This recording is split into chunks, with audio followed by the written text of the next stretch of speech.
अखिलेश यादव उभर कर सामने आए हैं। वहीं भारतीय जनता पार्टी ने तमाम कोशिश तो की, लेकिन जनता ने उन्हें सराहा नहीं। और कांग्रेस की अगर बात करें तो 6 सीटें कांग्रेस पार्टी को मिली हैं।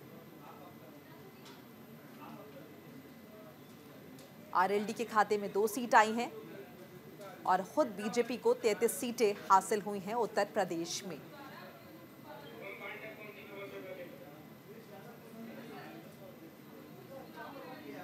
तो देखिए, तमाम राज्यों के नतीजे कल घोषित हो गए। कल लोकसभा 2024 के नतीजे आए जो कि काफी अप्रत्याशित रहे और बहुमत का आंकड़ा नहीं छू पाई भारतीय जनता पार्टी अकेले। हालांकि एनडीए को बहुमत हासिल हुआ है।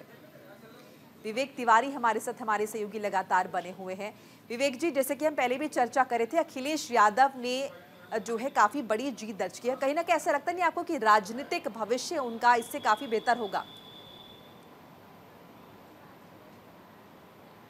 बिल्कुल। और भारतीय जनता पार्टी के तमाम नेता समाजवादी पार्टी को समाप्तवादी पार्टी कहा करते थे। आज की स्थिति ये है कि अखिलेश यादव उत्तर प्रदेश में सांसदों के लिहाज से सबसे बड़ी पार्टी है और पूरे देश में समाजवादी पार्टी तीसरे नंबर की सबसे बड़ी पार्टी है लोकसभा सांसदों के हिसाब से।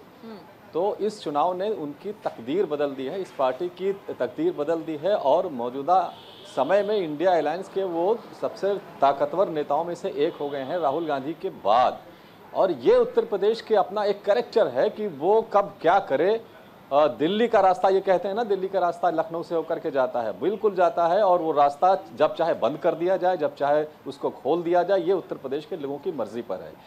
बहुत बड़ा सेटबैक भारतीय जनता पार्टी के लिए है। जो आंकड़े बता रहे हैं कि 8 से 10% वोट शेयर का नुकसान भारतीय जनता पार्टी को हुआ है। आप इस बात को जरा गौर करिए कि स्मृति ईरानी 1.5 लाख के आसपास हार गई हैं। महेंद्र पांडे जो मिनिस्टर थे, ये चुनाव हार गए हैं। कौशल किशोर केंद्र में मंत्री थे, वो चुनाव हार गए हैं। नरेंद्र मोदी बनारस से जीते जरूर हैं, लेकिन उनका मार्जिन सिर्फ 1.25 लाख 1.5 लाख के आसपास था।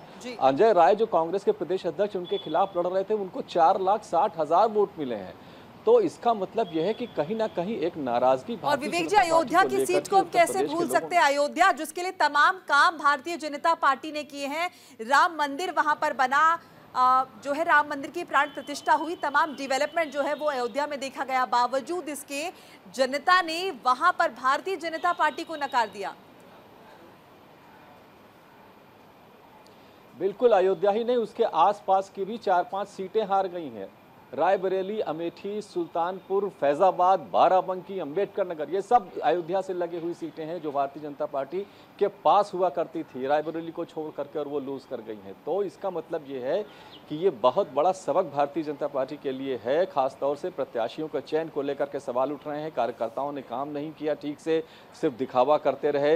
ये सारी चीज़ों की समीक्षा बीजेपी को करनी होगी। और मंदिर मस्जिद का मुद्दा बिल्कुल नहीं चला। अयोध्या की सीट हारने का मतलब यही है कि जिस एजेंडे पर भाजपा चल रही थी वो एजेंडा बिल्कुल लोगों ने उसको एक्सेप्ट नहीं किया है।